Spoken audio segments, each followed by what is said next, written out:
Hi, my name is Faye Linda Wax, and I'm a professor of sociology at Cal Poly Pomona. This is my introductory video to the role of sport and sport media in the culture wars. We're going to start with some basic vocabulary to make sure we're all on the same page. Culture generally refers to values, ideas, practices, material objects, and other things that have meaning to a group or society. Values refer to generalized abstract ideals or standards that a culture or society holds. It's really important when looking at sports and sports media to look at how values are reflected in things like funding priorities. Norms are informal rules that guide what people do and how they live. Norms are reinforced through sanctions, with punishment being negative sanction and rewards being positive sanctions. Folkways are norms that are relatively unimportant and we don't do much to enforce. Mores are very important norms, and violation results in severe sanction. Laws are norms that are codified or written down. Everyday culture are those languages, attitudes, beliefs that we engage with in our everyday life and that come to seem very normal to us or common sense. Language, and remember that language is anything that communicates clearly, not just spoken or written language, is a critical and central element of culture. So now that we have some of the basics of culture, let's talk a little bit about why we might have culture wars. Antonio Gramsci observes that dominance, rule, or privilege is actually maintained through ideological or cultural means rather than coercion. We consent to be dominated rather than be coerced. His ideas are based on Marx's observation that the ruling ideas of any epoch are the ideas of the ruling class. Gramsci highlights how through culture, norms, common sense assumptions, and things like language, hegemony is transmitted. When we argue about symbols, we're actually arguing about cultural hegemony. What are the fundamental understandings about our society, about how things work? And there are important implications here regarding power and privilege. Hegemony is not static. Culture changes, but it's very important to remember that change is not inherently progressive. I'm always reminded of the Margaret Atwood quote, "Better never means better for everyone. It always means worse for some." In our current situation with cultural hegemony, it generally means better for those with the power to control ideological production rather than the most vulnerable. The culture wars are our battles over these ideological differences materialized as specific issues.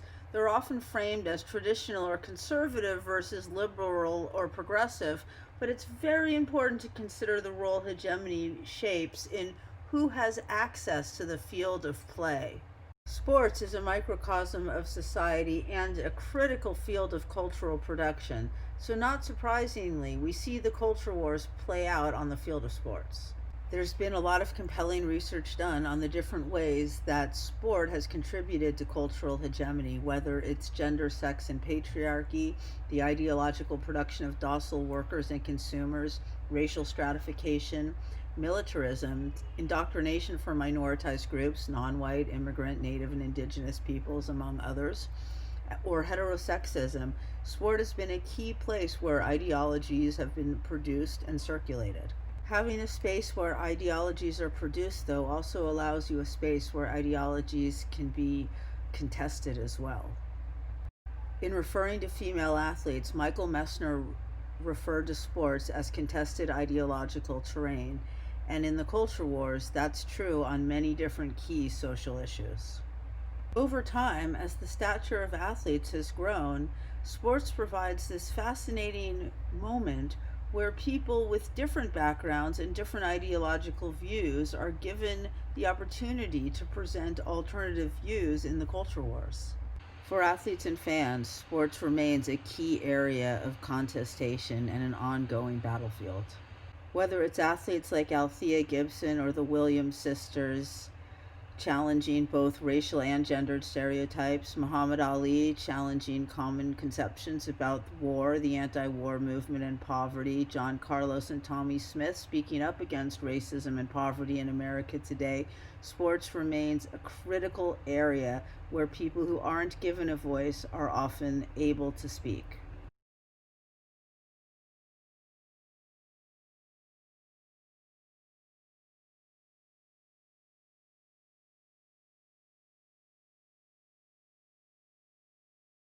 Same time, institutions push back. Rule 50 from the IOC prohibits athletes from rendering any political statements. It reads, no kind of demonstration or political, religious, or racial propaganda is permitted in any Olympic sites, venues, or other areas.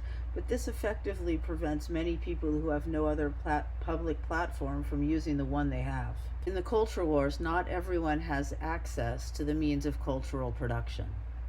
It's important to remember the ways in which athletes' voices are silenced by the institutions for which they work. Recent critical culture war moments include obviously Colin Kaepernick's ongoing protest against racial injustice and the prison industrial complex. In addition, women's soccer's ongoing fight for pay equity has been a critical moment as well. Looking at the ways different stakeholders use traditional and new forms of media in these ongoing culture wars within and throughout the larger social world and sports is going to be a fascinating area of study. It's important to remember, though, that while culture wars contest, they tend to contest within the system. So they tend to want to change relations of power and privilege within a system rather than offering a form of systemic change.